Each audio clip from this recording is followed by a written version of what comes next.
right, welcome back to the Ottawa studios of Inside My Canoe Head. I am your host, Dr. D. Today, we are going to talk about entrepreneurship, becoming an entrepreneur later in life, and how that relates in the world of preparedness. So sit back, grab yourself your favorite beverage. Let's get at her. All right, welcome back, and thanks again. We start off every episode with thanking everybody who keeps sending in wonderful comments, accolades, and personal feelings that may be somewhat different to www.insidemycanoehead.ca. All the contact information is there, everything that you need to know. Reach out to us, tell us what you think, ideas you have for future podcasts, people that you'd love to hear from in the space. We'll reach out to them and see if they're available to come on the podcast. So we appreciate that. We look forward to it. As I said at the last episode, we're really zeroing in our production and placing our ideas in 3 different formats. This podcast will remain free, always will, is the audio version of what we're thinking here at Preparedness Labs Incorporated. As well, we have a Substack where we write about what we think here. And then we have YouTube, where we're going to start in a couple of weeks launching the video series. So irrespective of whether you like the audio, the video, or the written word, we'll be presenting the ideas so that you can consume it in the format that you prefer. The idea behind this is everybody has a different, sometimes we get a lot of feedback that says, hey, listen, I like to listen to your podcast on the YouTube app because I can throw it up somewhere, let it go. Or I'd like to see the background of what you do. I'm not sure we really want to release that, but either way, here we are. So today's topic, being an entrepreneur. Why do people want to be an entrepreneur? Well, it comes from many different reasons. I'll give you my story and maybe that can put light on it. Really, when you start work or when you separate from a previous career, like I did at age 48, when I retired from the Army after 28 years, it's like I was 18 again, right? 48 is too young to put your feet up and go fish. You want to do something in life. You want to get after. You want to have a role. There's something out there that you want to chase. Now, you really have 3 ways to do it in life. One is to do a profession. And a profession is a governmentally regulated way of doing business.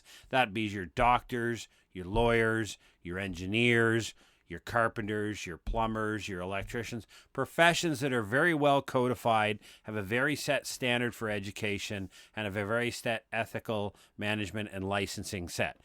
Those are professions. You have the freedom to go be a professor. The other one that you have, the military falls into that as well, the profession of arms. You have the ability to go that route. The other route you have is to be a salaried employee. So a salaried employee is simply somebody who trades their skills and knowledge for an hourly wage or a monthly wage, however it be constructed, and they work at will. And at will just means you work until you've had enough and you don't want to be there anymore, or you work until the company doesn't want you anymore. But basically, you contribute to building somebody else's wealth by hoping to get a good return for your skill sets, right? The remuneration is economically based, but it's also based on your skills and ability. Now, when we move to the third option that you're presented with in life, which is entrepreneurial, that means you are going to work for yourself. You are going to decide what it is you're going to do. You're going to create it from nothing.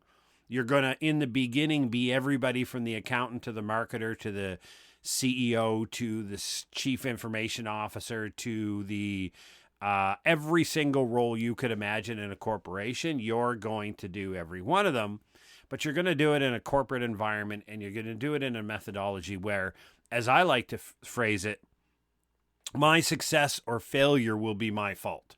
You know, whether I make $500 or $50,000 this month, it's my fault. I don't have anybody else to blame. It's not anybody else's responsibility to pay my bills. It's mine, and whether I am successful in marketing and selling a product, a good or service to the larger global environment, or not, that's up to me, right? So the entrepreneurial individual is somebody who wants to problem solve. They're a very, very curious individual. They want to come up with new and innovative ways to do things. But what they're grounded in is the idea is they want to create it, they want to own it, and they want to turn it successful. Very clear 3 choices, right? You can go down one, you can switch between them, but in the end, they two or three of them really don't combine, right? You're either a professional with a very regulated set of skills, you're a salaried worker out there in the general workforce just making your way, or you're an entrepreneur. Now, if you want to look at wealth, there's a difference between being rich and wealthy. You can become rich at the very high end of salaried work and at the middle to high end of the professional world. So rich means in today's society, and I'm just going to speak to figures that are generally applicable to where I live in Ottawa, Canada. Now, this is going to be different in your economic environment, but rich really starts after $10,000 net a month. So your family living in Ottawa, Ontario, makes over 10 grand a month. What happens above 10 grand is rich. What happens above 20 grand is comfortable rich. So if you want to be comfortable rich, you're looking at making north of $20,000 take home per month. That is comfortable rich. That allows you to pretty much do, unless you're going to do ridiculous, extravagant things like fly $10,000 one-way first-class tickets. If we take that idiocy and park it aside, and you're going to live in a really nice home and drive really nice cars, but comfortable rich allows you to really do whatever you want and enjoy the type of life you want. But that happens north of $20,000 net per month in your family. Now, that is possible at the higher end of the salary age, like the very high end of the salary range. So if we look at a roughly 50% income taxation rule, and this is just grosso modo figures to give you an idea, $20,000 a month net, which is the minimum to be comfortably rich, works out to be $240,000 net. If you look at the 50% capacity, we can roughly say to be comfortably rich in Canada, you're looking at a salary of $500,000 or higher. That only occurs in the very top end of the salaried employees and the professionals. So you can get there, you can get rich, but you can't get wealthy. Wealthy is the other end of that. Wealthy is where you're looking at multiples of comfortable rich. So think of a 10 multiple. You're looking at 5 million, access to 5 million a year, access to 10 million a year of net proceeds from your operations. Wealth can only be created through owning a business. There's no other methodology to create wealth other than the lottery, sure. Set that aside. So if you want to create wealth, you can only do so through business. Now, you can eventually save enough in a TFSA and live a FIRE methodology and 30 years from now, build a portfolio that's several $1 million to have a comfortable retirement, okay? That's not what I'm talking about. I'm talking about within the next 3 to 5 years, building a $10 million a year income. Now, that happens more than you would think. It's not rare, but it requires a considerable amount of work. What I'm saying is the only pathway, if that's what you're after, is through entrepreneurship. So entrepreneurship is basically a very simple process. And it's no more complicated than this. It is finding a pain that society suffers. So if you think of the preparedness emergency management space, if you think of a space about health, well-being, lifestyle, fitness, you just think of all of the ways that people live their lives and the activities they do, and then you find a source of pain. And a source of pain is a discomfort, an obstacle, or barrier that people have that prevent them or make it difficult for them to doing something that they would enjoy, right? So it can be anything. So you identify that pain, and then what you're going to do is, as an entrepreneur, is figure out this pain is big enough, and there are enough people who are suffering this pain. I'm going to turn around and figure out a way to solve that. So I'm going to look out to see who's solving what pain, or what part of this pain. I'm going to look, because I don't, as an entrepreneur, I don't want to replicate what other people are doing. I don't want to try to do what other people are doing already. I want to do what nobody's doing. I want to create open space, right? I want to create something that solves a pain in a way that nobody else is solving it, right? And the mathematical equation, and believe it, there's a mathematical equation to being an entrepreneur, is very simple, right? Now, it's hard to visualize on a podcast, so I'm going to get your brains thinking right now. Think about a division, the old school division where you got numbers at the top and a big line and numbers at the bottom. The top divided by the bottom. The top part, it contains two things. It's number one, the dream outcome. What does the world look like when this individual's pain is gone? Right? What can they enjoy? What does it look like? What brilliance of life experience are they going to have when this dream outcome occurs? Now, that's going to be multiplied by their perceived likelihood of achieving that, right? Full stop. Absolutely. So they're going to look at, and this is what you try to maximize as a entrepreneur. I want to make that dream outcome so incredible. If you follow my process, or you follow my methodology that I figured to get over the pain and barrier you're experiencing, that dream outcome is going to be so incredible. And oh, by the way, my system is so well designed that the perceived likelihood of you achieving it is really high. Like, it's never 100%, life is never guaranteed. But if I can tell you this dream outcome is incredible, and on top of that, the perceived likelihood of achieving that dream outcome is really high, then man, that's a convincing argument, right? Just trust me. Now, the bottom part of the equation is an important factor, and largely the most important factor. It's the time delay, which means the time between now when the customer says yes to my product, my good or service, and the time difference between success when they achieve the outcome. So how much time is it going to take them to achieve success? And that's going to be multiplied by their effort and sacrifice.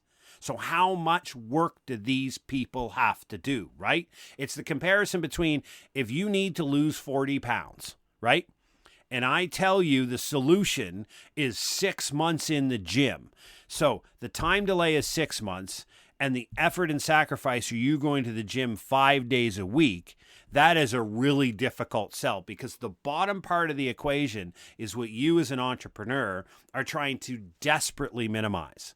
Now, if I turned around and said, okay, if the pain in society that I'm trying to solve is 40 pounds, the inability to lose 40 pounds, and I come along and I make a pill, and you take this pill and you drink it with a shake for 3 weeks, and it's going to take 4 minutes every day for 3 weeks, and the 40 pounds is gone, and you're faced with those two choices, you're going to choose the one with the least time delay and the least effort and sacrifice. So understanding that equation, the top part being the dream outcome multiplied by the perceived likelihood of achievement, you divide that by the time delay and effort and sacrifice, bam, you're good to go. Now, this is not my design. This comes from Alex Hormozzi's book called The $100 Million Offers. If you're interested in being an entrepreneur, I have no other better source for you to go to than look at that. It's on Amazon. It's a 1 million copy bestseller. And if you don't want to spend any money, Alex Hormozzi offers the lessons found in this in a video format and a written format free of charge on his website, acquisition.com. So this is zero cost for you to learn his process on how. Now, the world's full of YouTube channels about how to become an entrepreneur. Alex Hormozzi provides it for you free. He's written a couple of books. He's got another one called $100 Million Leads. Both of them are $1 million bestsellers, and he's writing the next one. The point being is how to become an entrepreneur and how to gain incredible wealth is possible. It's well defined. The difficulty with being an entrepreneur is you have to do the work. There's nobody else. And now he talks about, for example, if you're 18, he talks about people from 18 to 28. We need to socialize the idea of working 14-hour days, 7 days a week, right? That's just the standard if you want to be an entrepreneur to get to $10 million wealth.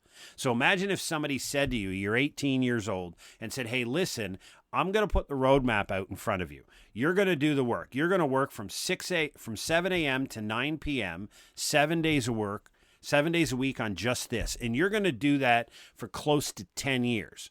But at the end of those 10 years, you're going to be sitting on a $30 to $50 million empire, right? Well, your friends might have been out partying, getting married, having a couple of kids, buying, signing up for their 25-year mortgage. The entrepreneurial vision is that 10 years of incredibly hard work and basically doing nothing else but eating, sleeping, and working on your dream gets there. Now, that's why so very few get to the wealthy side of an entrepreneurship, right? That's not the goal. That for some people it is. The end goal of entrepreneurship is freedom. Freedom comes when you are in 100% control of the company that generates 100% of your needs, and 100% of the work behind it is you, which means you are subject to no external forces to knock you off your train. Now, obviously, there's economic forces, there's problems with goods and services, whatever it may be. But in the end, the contrasting life of the entrepreneur is they have the ability to run the show. They make the money, they own the money, and they own 100% of the decisions related to what happens to that money. Now, imagine you go to work every day at a business, right? And as your excellent work contributes to the bottom line in the business, and the business grows and grows and grows, the only people gaining wealth from that are the shareholders. And if you're not a shareholder in the company you work, then you're, other than your salary, you're gaining nothing in the long term from your work. So obviously, if you're going to work for a company and you're going to commit to them, you probably should be a shareholder to gain wealth. But the idea of trading value now, work now for value later, is inherent in the entrepreneur. And a lot of entrepreneurs don't get paid for years, right? A lot of them will work at a company, building their own company, building their own future for 6 or 7 years, and they won't take an ounce of salary. And you'll say, well, how do these people live? Well, a lot of the real entrepreneurs that are out there are not doing 12-hour days, right? They don't have that time. So what they're doing is they're living with 3 or 4 other people in some makeshift, 2-bedroom apartment. They're working at a minimum wage job, the kind of job where you can just turn your brain off. You show up, you do your shift, you go home. They do the minimum hour work to survive, to provide for their basic needs. And every other waking hour is working on their dream, right? So that's still the same 14-hour days. It's just 6 of those hours are, working at Starbucks or McDonald's or Harvey's. The other 8 hours of that day, or the other 6, 8, 10 hours, whatever they can do, is working on their entrepreneurial dream, right? So that entrepreneurial dream is run for years before you get a salary. Imagine you going to work and saying to your boss, the job you do right now, you go there every day, Monday to Friday, you spend 8 hours a day sitting in a cubicle, and you get paid nothing. The only thing you receive is the potential future value for the growth of the company you're working for. How many of you would sign up for that?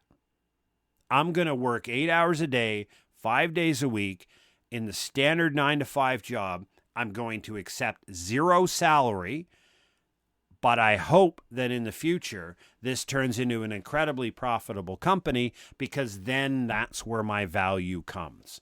That's an entrepreneur. So, how does this play out in the preparedness space? Now, I've been not just because I am an entrepreneur in the preparedness space, I've been a champion of people who are trying to find obstacles. So, It comes from the basis that innovation and disruption is how we paradigmatically change a situation.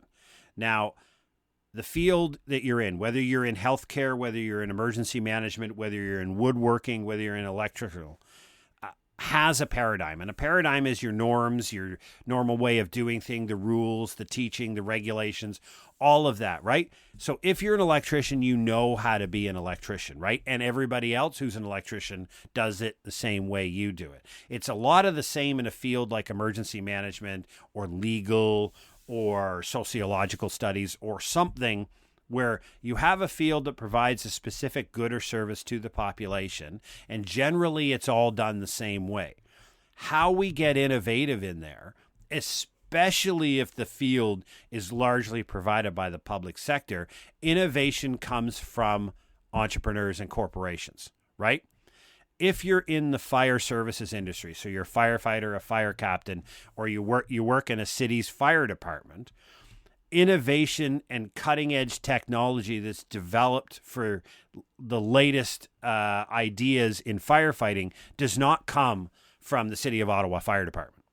They do not have a innovative and disruptive role. They have a role of delivering a service. So who is out there looking at the field that you work in and looking at innovative and disruptive ways to make it more effective or more efficient, right? That's an entrepreneur. That has to come from the private sector. And the same thing is in emergency management. The drone technologies that are now coming out and being used to great extent within the emergency management sector, in forest fires, in forest fire identification, in rescues, in all kinds of emergency management situations, that set of innovations are not done by the public sector. They're not created by people working in government. They're only created by people who have been innovative, started a company, had a vision, saw a problem to be solved, and did all the work on their own without making any money and started. And for example, there's a company called Pegasus, started by Cole, who's a retired Canadian military veteran, and they use thermal imagery on fires. So traditionally, fire mapping is done during the day when you can see. At night, it's very difficult to see, etc. So he developed a thermal drone technology that flies over the fires. So at night, while the crews are resting, the data is being garnered and drawn as to where the fire is, what it's moving, its strengths, weaknesses, etc. All that data is gathered in the evening so that in the morning, they've already come up with an incredible plan. They already have the data, so not an ounce of daylight is wasted in fighting a forest fire. A huge technological advancement in wildland forest firing done by an innovator, done by an entrepreneur, done by a business person. That would have never occurred within the public sector. And that's not against the public sector. They're not created for innovation. The public sector is created for delivering a good or service to provide something to the population, right? And they do a great job of it. Never once. I have many friends and colleagues and people that I admire who work in the emergency management space. I would never knock any of them down. The point being is they have a role and responsibility to deliver a service to the population. They do not have the time, energy, or the resources to work in the innovative space. They may have ideas, and a lot of them do have fantastic ideas about where we should go. They just don't have the funding and the capacity to do anything about that. And so that's the role of entrepreneurs within emergency management. That's the role of entrepreneurs in almost any field that you may work in. But again, that requires somebody who is willing to work for an extended period of time for absolutely no salary, which is why, if you've read the work that we published on Substack and on LinkedIn about the new American dream and the fact that it's no longer the boomer generation dream about, owning a home and a car and having a job and a pension plan and supporting everything on one family. That was a boomer generation and the silent generation's American dream because their economy was built to support that. The modern economy is built to support something different. So the American dream never dies. It just transforms into something new. The failure that a lot of people are doing now is they're trying to pursue their grandparents' dream in today's economy, which means they will fail, and they will fail every time. And they often bemoan the fact that, one family can't buy a home and blah, blah. Yeah, exactly. But that's not today's economy.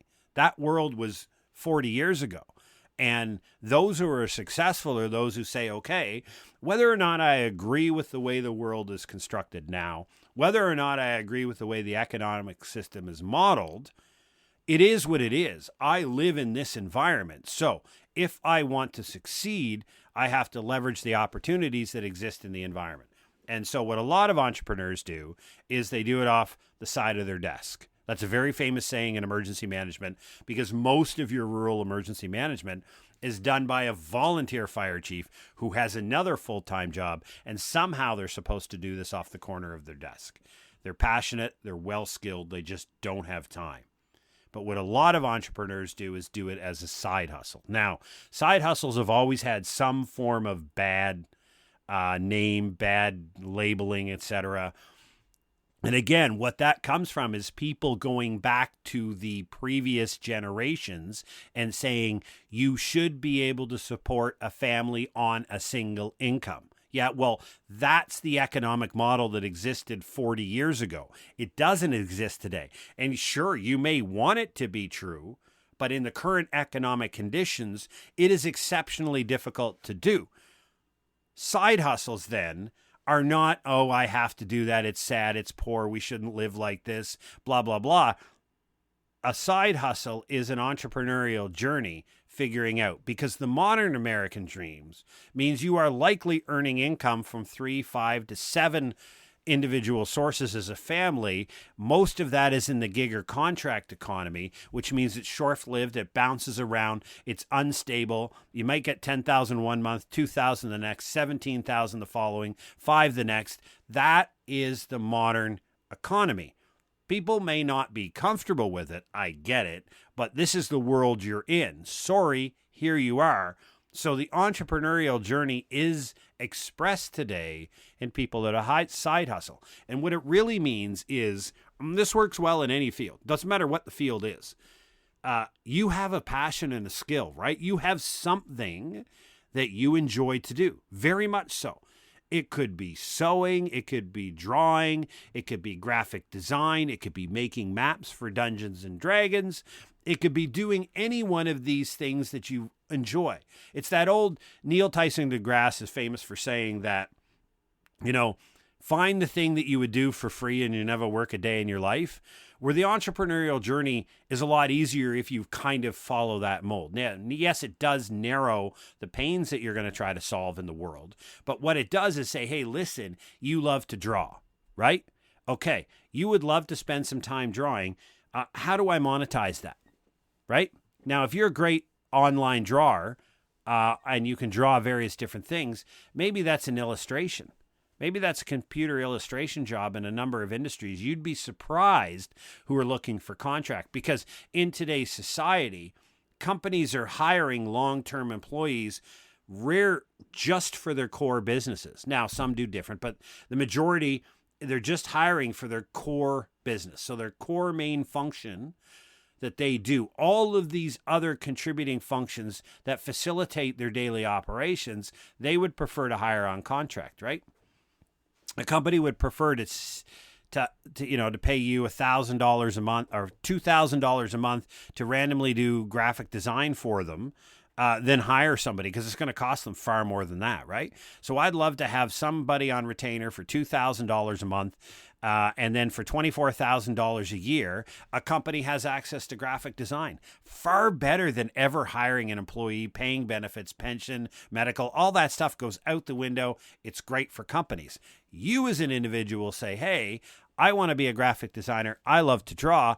I need to have 7 companies. So I'm going to get 7 companies on retainer at $2,000 a month. Now my company is making $14,000 a month, and I get to do what I want. It's not any more complicated than that.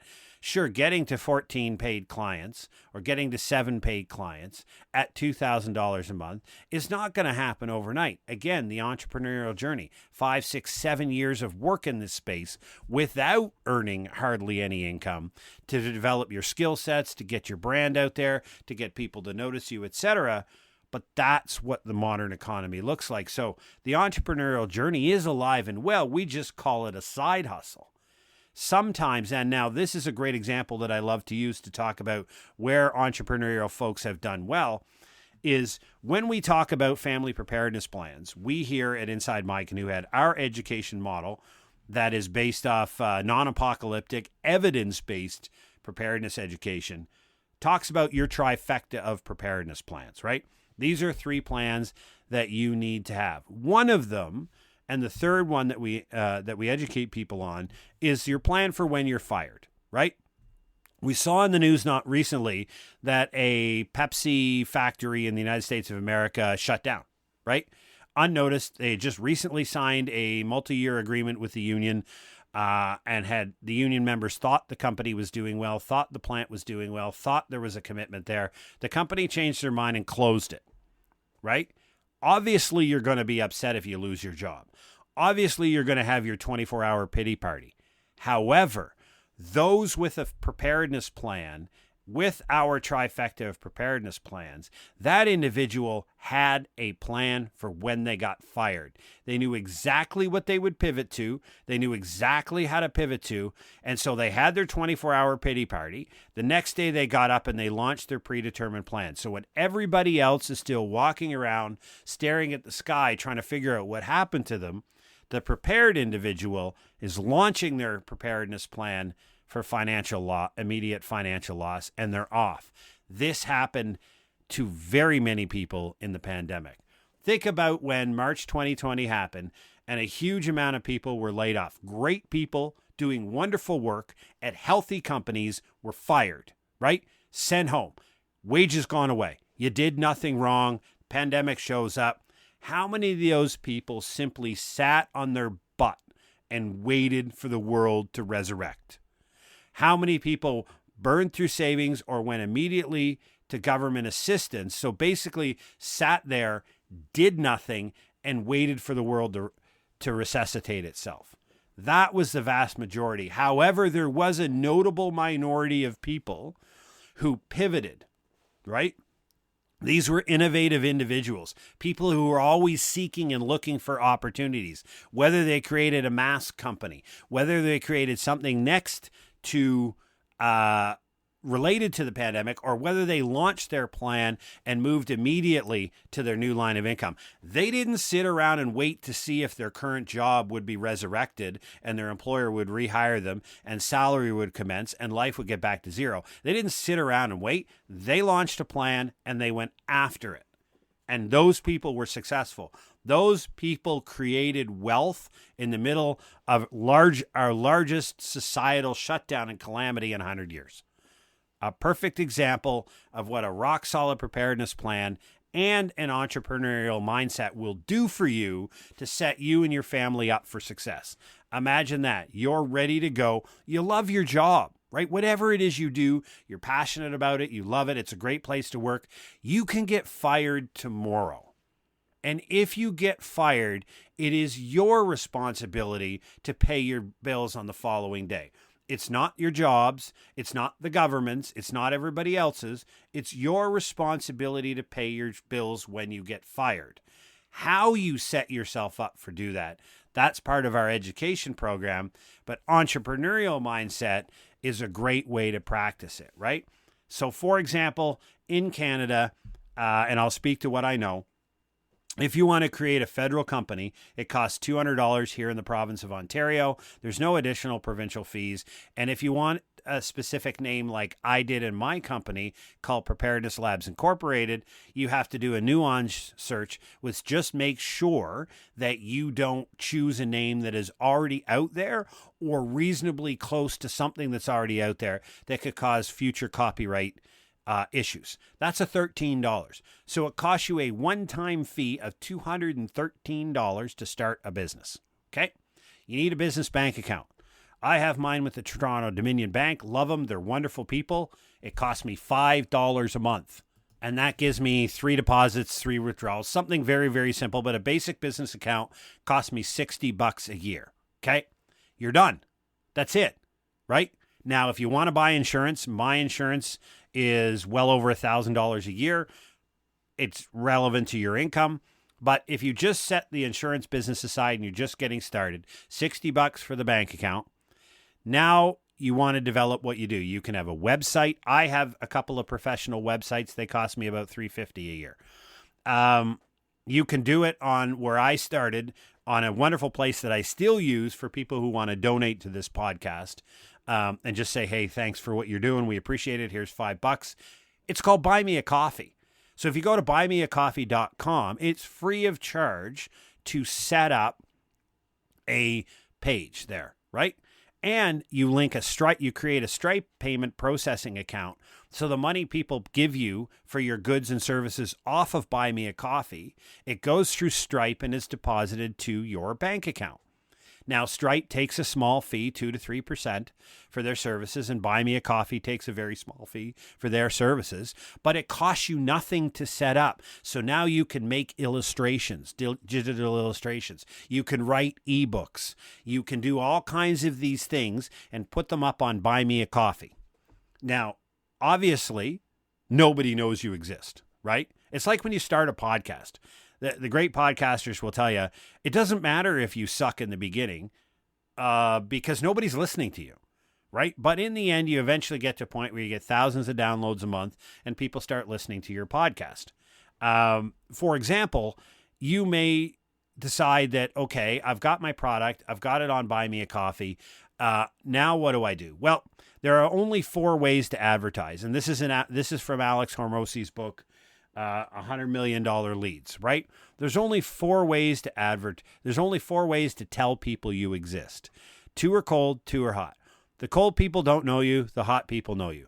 So if you look at the hot, it's 1-to-1, which is people who already subscribe to your Instagram, your TikTok, whatever feeds you've created already, right?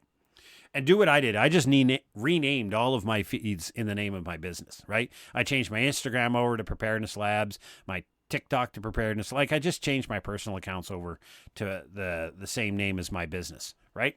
So you start advertising for free on one-to-many, free of charge, on social media. Now, the odds of you going viral are thin, but you're going to, and if you're really creative and you get great ads, so you do all of these free ads on social media.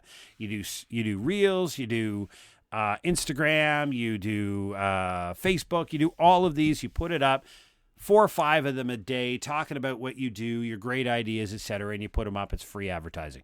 Doesn't cost you anything. You engage with employees or engage with customers. You try to get leads, etc., right? That's your free, or one-to-one is people who already subscribe to you. So you can DM, 20 Instagram followers a day and give them an offer. The one-to-one cold is cold calling, right? Nobody likes it. I don't like it. I don't do it. I don't randomly find you on the internet and send you a cold message saying, hey, I got a preparedness education strategy. Please buy my stuff, right? I don't do it. But the one-to-many cold is paid advertising. And I do paid advertising on Facebook, Instagram, and we've got paid advertising coming up on LinkedIn. So if you don't want to spend any money, you can literally set up the Buy Me Coffee, have your stuff up there for sale. And if it's a large file, you could do free file transfer services, which I do for a couple of my ebooks that are really expensive. So you can do all of that on Buy Me a Coffee, run your whole business for free there, have the money automatically dumped into your business bank account, and then you go over to social media and you advertise for free. Your entire business cost you $213 to establish. In Canada, every year you have to file a Corporations Canada thing for $12 to tell them you're still an active corporation. And by the way, you've had an annual meeting or a letter in place of it, which is a legal requirement. And by the way, all of your articles of a corporation are automatically generated when you register a company in Canada. So you don't have to worry about creating any of that. You don't need a lawyer, an accountant, or any of that stuff. So literally your business costs you $60 a year and time, right? This is how easy it is for you or anybody else to set up a federally regulated cross-Canada business and a bank account to generate money. And then when you generate money, you use free online software to record it, to do your accounting. And if you don't know how to do accounting, basic business accounting, guess what? There's a YouTube video for everything. Everything that you need to do about the entrepreneurial space is on YouTube. All of this can be done for free. Now, when you cross into paid ads, you grow exponentially, but that requires the commitment of money. If you're not willing to commit money and you do that, you start growing a business. You do that side hustle for a number of years and you grow it exponentially. Maybe you start making enough money, you want a formal website. Like we have at preparednesslabs.ca or insidemycanoehead.ca. Those all cost $350. I have an email address, jeff@preparednesslabs.ca. That costs me well over $100 to have every year. Like the costs do grow as you expand, but there's a way to do it for less than one meal at a restaurant per year. It's really that cheap. You can keep a business up and running in Canada for $100 a year or less. That's all it takes. Now, I would always buy insurance. I always tell people in the entrepreneurial space to make sure you're insured because somebody could go after you. But if you have $13 in the bank and somebody sues you and you're a separate corporation, then your personal assets are not exposed. If they sue and win in court and they take everything the company has, they get the $13 and nothing you own. That's the benefit of a corporation, which is why I would never go anywhere near a sole proprietorship or even a partnership. Because as an entrepreneur, it's me or nobody. Anyhow, the whole idea of this podcast was to tell you that life as an entrepreneur is possible. It's how you create wealth. It exists not just in the emergency management space, but it exists in your current field where you work. So you have the opportunity for pennies to create an entrepreneurial experience and give it a shot. I'm a huge fan of this. You learn a great deal. YouTube everything is out there for you. I mean, sure, there's people that will say, hey, listen, sign up for my program. It's, $500 and I will show you how to be an entrepreneur. Great, go for it. But if you just stay on YouTube and do the basic things that I tell you, it's going to cost you next to nothing. Listen, I hope this was valuable. I hope this was fun, and I hope it realized that being an entrepreneur does not mean you have to sell everything and live out of a box. It means you can dabble while you keep paying the bills, and then you'll know pretty quickly. You'll know within a year whether this entrepreneurial gig is something that you might find interesting, something that gets your legs swinging out of bed in the morning, or something that you say to yourself, hey, you know what? That's pretty cool. Not my gig. I'm perfectly happy where I am. Listen, keep your feedback coming at insidemycanoehead.ca. We love to get it in all forms, good, bad, or indifferent. Drop over to the website. And again, as I said with Buy Me a Coffee, I'm fueled by great coffee. If you like this podcast and want to support it, hop over there, buy me a coffee. If not, perfectly fine. This information will be free. What we offer here at Inside My Canoe Head is non-apocalyptic, evidence-based preparedness education for rational people. Full stop. That's what we do. It's free of charge. It always will be free of charge. There's nothing behind the paywall that I don't talk about here. It's just that it's spread out over a whole bunch of podcast episodes, and you have to listen for hours, when if you go behind the paywall, you can get things summarized in a very compact space. So thanks again for listening. Have yourself a great week, and take care.